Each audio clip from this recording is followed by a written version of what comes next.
Nearly 1 a.m. and I don't know what the hell I just watched. That was probably the most boring UFC press conference of all time. In all fairness to them, most of the fighters on the stage spoke a different language. I'm not even kidding. About 7 of the fighters were speaking in a different language to English. The reporters were asking questions in different languages. At some point, they would just start talking over the translator and into their next questions. It was terrible to watch. It was so long. I just couldn't wait for it to end. I was thinking about skipping forward, but I was like, okay, maybe I'll miss like an exciting part here or there, and I don't want to miss any of that. But no, all in all, really terrible. And I think the UFC's probably lost some pay-per-view sales here. I don't see any extra hyping added to any of the fights. And the lower level fights that were happening on the card, they've lost all hype. No one gives a shit. No one's going to be coming in to watch the prelims or the first 2 fights of the card either. Anyway, Max and Ilia tried to make something happen. Well, Ilia mostly. Max was just being respectful, said, we'll find out Saturday a few times. It was kind of like a joke during the press conference. Ilia kept saying, oh, we'll find out Saturday whenever someone would ask him a question. Just making fun of Max, basically. Max didn't care. He kept saying, we'll find out Saturday anyway, so, I mean, they were throwing jabs back at each other, being asked, what Ilia has to do to be a Hall of Famer, and he was like, I gotta beat guys like Max, Volkanovski, other things. He said, I'll fight him, whoever, the boss will decide. Max said the same thing.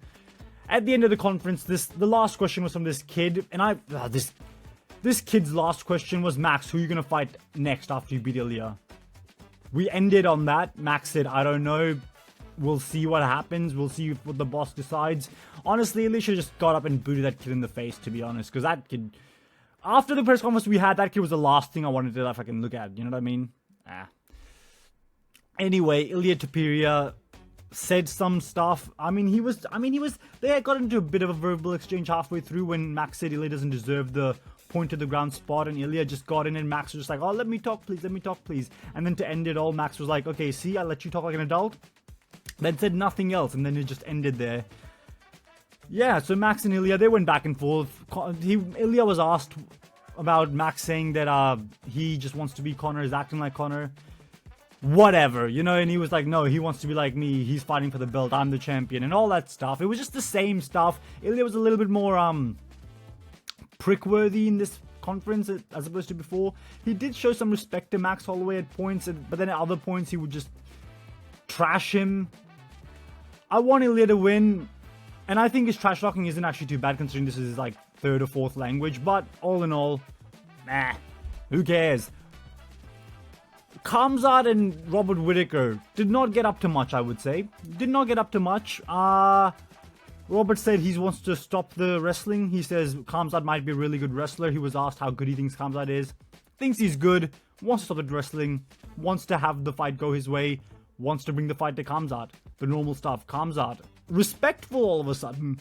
I swear to God, ever since he left Darren Till, he saw the light of day again. He was like... He hit rock bottom with Darren Till, let's be honest. I wouldn't be surprised if he was snorting up cocaine every weekend while hanging out with Darren Till. And now that he's off of it, he's like, holy shit, I found God now. He's a changed man. He's found Jesus or Muhammad or Allah or whatever, right? He's different. He's super respectful. He's saying he's still Khamzat. There was one point in the thing where like a reporter asked Robert Whittaker if the fans in Australia should go to bed and wake up in the morning to see that he's won, or you know, just stay up. And then Khamzat just replies with you're gonna be real sad in the morning. And the reporter's like, oh, I'm not asking you. Who the hell does this reporter think he is? That's Khamzat Chimaev. He just said to Khamzat Chimaev, I'm not asking you. Khamzat Chimaev was trying to God forbid these fighters say something mean to each other or to like the reporter's favorite fighters and add a little bit of hype to the conference.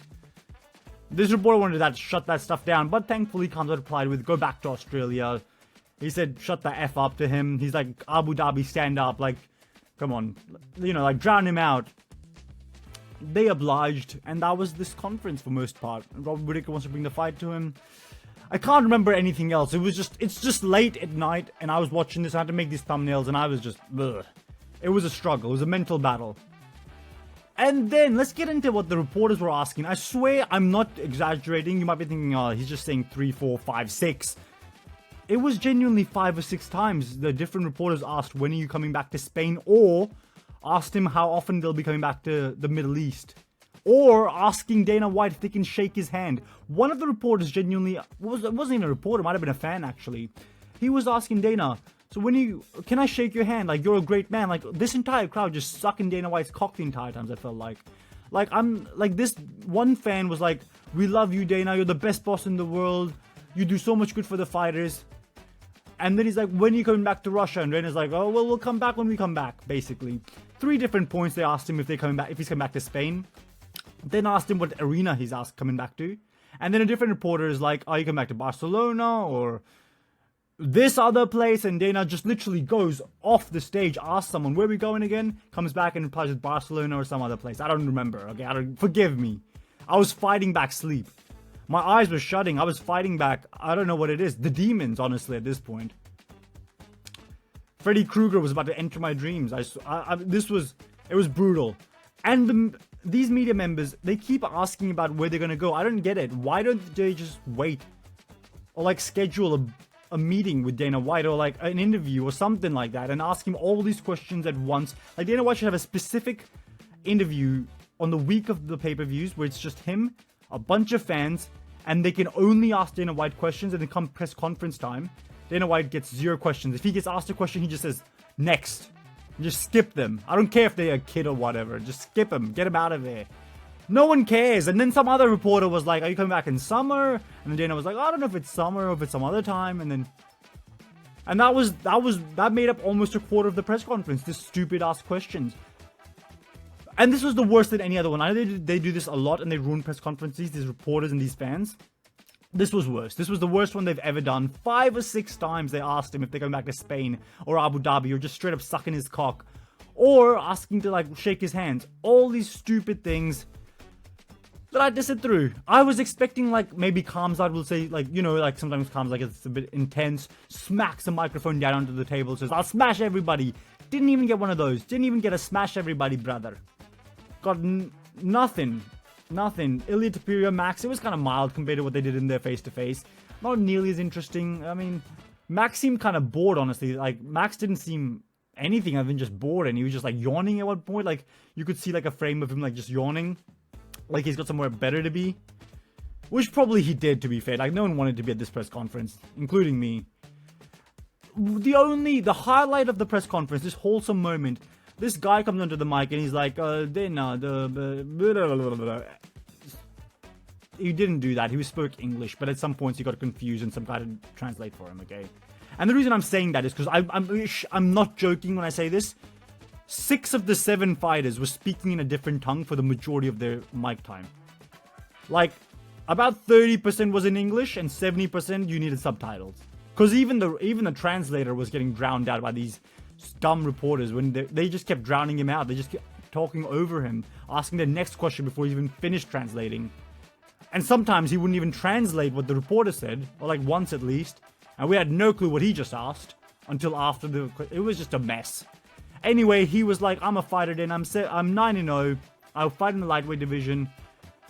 I want to be signed by the UFC. And then Dana White was like, oh, the contender series just ended, where were you? And he's like, yeah, just sign me. Shut up, Dana. And then Dana was like, you know what, mate? Just come up on stage. I'll take you backstage and we'll get something sorted out here. Wholesome moment. The guy ran onto stage, shook hands with Ankalaev. I'm not sure if he knows Ankalaev personally or what, but he shook hands with Ankalaev. Maybe they have something going for them. And yeah, wholesome moment. The only good thing about this press conference was this wholesome moment. And now I want to see if he fights or not. Because if he fights, I'll be like, okay, that's a reporter dude. Like, maybe if he makes something of his career, we'll be like, okay, we have this press conference to thank for it. The only saving grace whatsoever. Because pay-per-views are plummeting as we speak. Yeah, everything after this is dead. If you click off this video now, or you already have, let's be honest, I know the analytics. If you're still watching, this will be the point to click off. But if you're not, if you want to stick through it, like I did, Ankalaev says they're protecting Pereira. Fair enough. Spoke in Russian for like majority of it and then just came out with that. They got asked like 2 questions. Rakic was like, I feel great. I feel like we're both some of the most well-rounded fighters in the division. Makes sense. They both are 2 of the more well-rounded fighters in the division. Ankalaev said he's worked on his calf kicks or his leg kicks since the Blachowicz fight. He's gotten better at them, which is good to know because Rakic will be throwing a lot of those. Yeah, Rakic feels great, by the way. And he's ready to fight, and we'll find out on Saturday. By the way, I've skipped Dan Ige and, what's his name? Lerone Murphy, just because, I swear to God, they were asked a question about something, and then Dan Ige said, we'll put on a show for you guys. I'm a dog. Lerone Murphy said, you guys know what I bring to the table. It'll be a fight. And that was it. Anyway, Shara was like, how long before you go for a takedown? Will it be at the start of the fight or after I've pieced you up? He didn't say those exact words, obviously. He spoke in his own native tongue, and then it was translated on later on.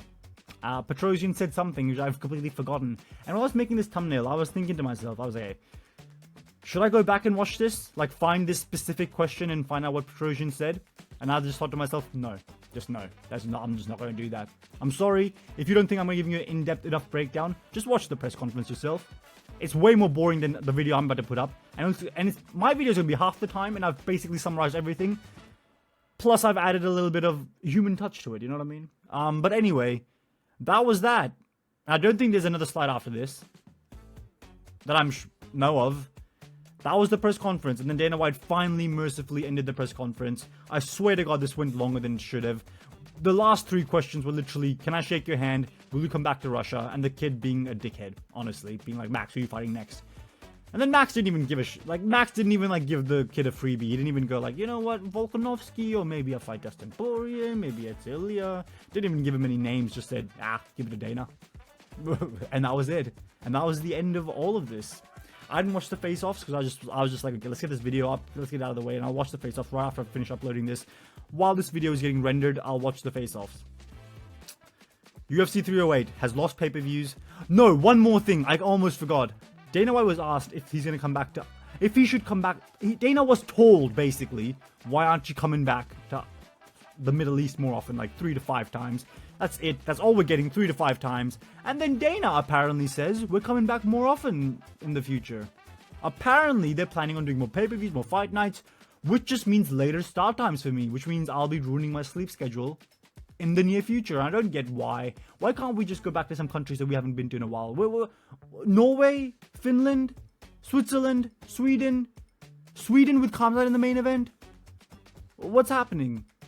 We're barely going to China. Why don't we go to some new places? Thailand, you know? With the lady boys. Some other places. When was the last time we went to New Zealand? Why are we going back to the Middle East? I get they're getting paid all this money and all that stuff. What's happening? This is almost a 13-minute video. Like and subscribe. I'm really tired right now. Like, subscribe. I'm at 67 subscribers. Let's get me to 70. Just do it. Press the subscribe button. Okay, just do it. I'm gonna wait till 13-minute mark. Bye.